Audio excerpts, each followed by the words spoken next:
علم فرض ده په هر مسلمان، که هغه نارینه ده که ښځینه ده، علم حاصلول پې باندې فرض دي.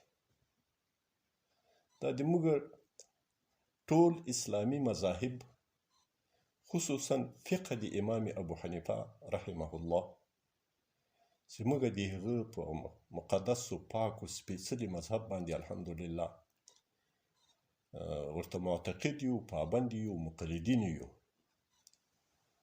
د موږ ټولې فتاواوې په دې باندې ډکې دي چې علم په نارینه مسلمان او په ښځینه مسلمانه باندې فرض ده، او په دواړو قسمونو سره په باندې فرض ده. فرض عین یې په دواړو صنفینو باندې فرض عین ده، او فرض کفایي په دواړو صنفینو باندې فرض کفایي ده.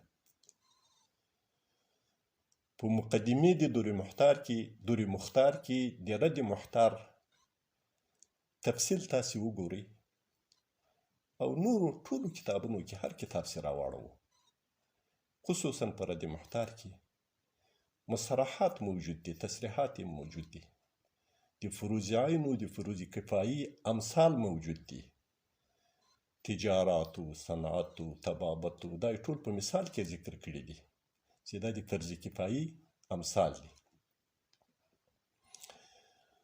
نو دا په نارینه‌وو باندې هم فرض کفایي ده او زنانه‌وو ته هم فرض کفایي ده. په اخروي علومو کې هم فرض عین هم شته او فرض کفایي هم شته. د هغو مثالونه هم کې واضح و تشریح دي. او نشأت د دې په اصولو د اسلام کې د سورة توبه 1 آیت مبارک مو تاسې خپل متمسک نیولی شو، کنې ټول قرآن عظیم شان، ټول احادیث د رسول الله صلی الله علیه وسلم او ټول تاریخ د اسلام په دې دعوه باندې ګواه ده او ثبوت یې ده. خو موږ به د نمونې په طور باندې د دې یو آیات مبارک ذکر وکړو چې 1 آیت مبارک کې الله عز وجل فرمایي: اعوذ بالله من الشیطان الرجیم، المؤمنون والمؤمنات، مؤمنان، نارینه مؤمنان او زنانه مؤمنانی، بعضهم اولیاء بعض، دوی ځینې دوستان د ځینو نورو دي. په خانگی زندگی کې، په اجتماعي زندگی کې د یو د بل معاونت کوونکي او تعاون کوونکي دي. دا یو خصوصیت ده په خلاف د حالاتو د منافقینو. په منافقینو کې دغه نزدېکت او دغه تولی نسته. دوهم، یأمرون بالمعروف وینهون عن المنکر. د دې مؤمنانو و مؤمناتو وجیبه او فریضه یې دا ده چې دوی به امر په معروف باندې کوي او نهی به له منکر څخه کوي. دا هم د نارینه‌و وظیفه ده، هم د زنانه‌و وظیفه ده. او امر بالمعروف و نهی عن المنکر ټول کتابونه د موږ د فقه حنفي راته لیکي چې هغه مستلزم د علم لره. اول شرط په شروطو د امر بالمعروف نهی عن المنکر کې شرط علم ده، چې هغه په هغه څه باندې چې امر کوي یا نهی ځینې کوي په هغو باندې به علم لري. هغه به پیژني، که معروف ونه پیژني او منکر ونه پیژني نو امر به یې څنګه وکړي او نهی به څنګه تیر وکړي. دا یو بدیهي مطلب ده.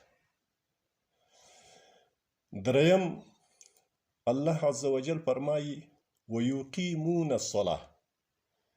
تاسې ټول علما یاست چې دا متضمن ده او مقتضي د علم ده.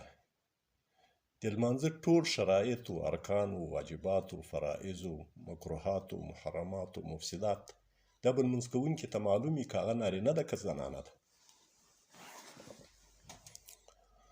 او څلورم فرمایي: ویؤتون الزکات. د مؤمنانو و مؤمناتو خصلت دا ده، وجیبه و فریضه یې دا ده چې که دوی صاحب د نصاب سي نو زکات ورکول او ادا کول پې باندې فرض ده. دا هم مقتضي د علم ده چې د زکات شرایط، د زکات مقادیر، د زکات مصارف، د زکات هغه احکامات چې هغه په زکات پورې تعلق لري، دا په نارینه باندې فرض ده، په زنانه باندې فرض ده.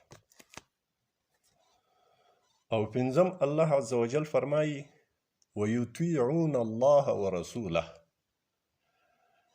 وجیبه او فریضه د مؤمنونو مؤمناتو دا ده چې دوی به اطاعت او فرمانبرداري د حکمونو د الله کوي او د حکمونو د رسول الله به کوي. دا هم مقتضي د علم ده.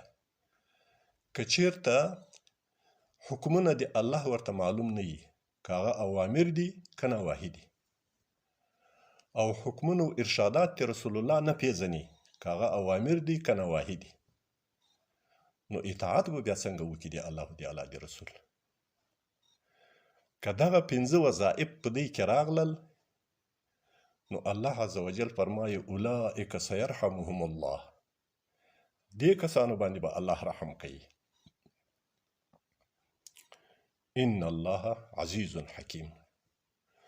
دې آیات مبارک موږ ته واضح کړه چې علم په نارینه او په زنانه باندې فرض ده، په عبارت نص سره ثابت.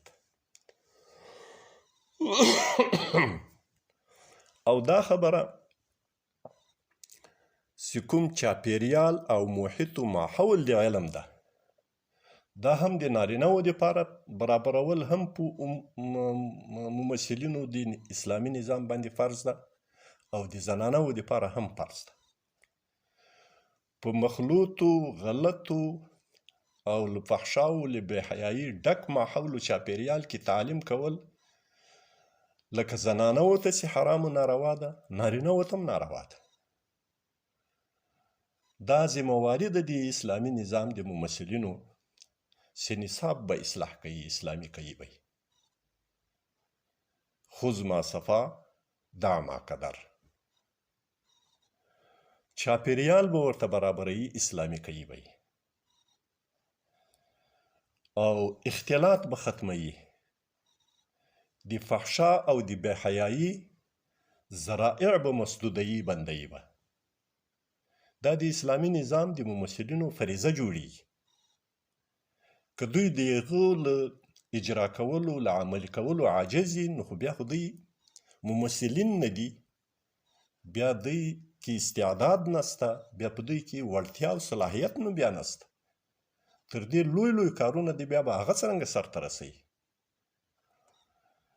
یو قوي اسلامي اقتصاد به بیا څرنګه لري، یو قوي دفاعي قوت به څرنګه بیا لري، د تعلیم پراختیا بیا څه معنا، یو واقعي فساد او رشوته خالي عادل نظام به څرنګه قایموي. نو دا خو د دوی ذمهواري ده چې دا چاپیریال به برابروي. هیڅ مسلمان په دې باندې روادار نه ده چې د هغه خور و لور یا زوی و ورور هغه بې حیا سي، بدلمنی سي، بې حجابه سي، فاسق سي، بې دینه سي. دا هیڅوک په دې باندې راضي نه دي. کنې په حیث د یو عالم باندې به کوم عالم د دغه طرفدار وي چې داسې تعلیم دیم کېږي چې خلک ترې فاسقان سي، بې دینان سي، فاجران سي. اوس که یو څوک دلیل وایي چې یوه زنانه متعلمه او محصله لرې ځای ته تلای نه سي او محرم ته ضرورت ده، دا دلیل د دې نه سي کېدلی چې د تعلیم مؤسسات ټول وي بندې کړي، خو هغه محرم دې ورسره ضرور کړي. که په هغه دارالاقامو کې د اوسېدلو څه مشکل وي، هغه مشکل دې کې ختم کړي. هلته د امن فضا، د عفت فضا او سالمه فضا مهیا کړي. دا د هغو ذمهواري ده. په نصاب و په رشتو کې چې کوم رشتې، کوم نصاب د مسلمان اولاد دپاره ضرور ده، که نارینه ده که زنانه ده، هغه دې ورته مهیا کړي. نو دا خو د اسلامي نظام د ممثلینو ذمهواري جوړیږي. د دې دا معنا نسي کېدلی، دا دلیل نسي جوړېدلی چې اسلامي تعلیمي مؤسساتو، تعلیمي اداراتو، تعلیمي مدارسو، تعلیمي مکاتبو لیسې دي یا پوهنتونونه دي، دا دې بند سي. دا غیر معقول ده، غیر اسلامي ده او د منلو وړ نه ده. او دا هغه اقدامات دي چې موږ به له خپله لاسه دښمن ته د تبلیغاتو موضوعات په خولو کې ورکوو او خپل ځان او د خپل نظام پښې به تادابونه به پرې باندې نړوو. داسې علما که په دې نظر باندې دي، دغه علما حقاني علما نه دي. دا منطقوي او متملقو چاپلوس موحتي امامان دي. که څه هم لقبونه د شیوخو ورکړل سوي دي، په دې لقبونو باندې یو څوک شیخ نسي کېدلی چې په هغه کې واقعي تحلیل او واقعي څېړنه د اسلامي احکامو د اسلامي نظام په واقعي معنا سره موجوده نه وي، علم کې موجود نه وي او دی د محیطو د عنعناتو تابع، دا یو عالم نه ده، دا د عالم صفت نه ده. د نړۍ هر غافل په اذان ویښوم، زه بلال خوب ولی جهان ویښوم، زه بلال خوب ولی جهان ویښوم. د نړۍ هر غافل په اذان ویښوم،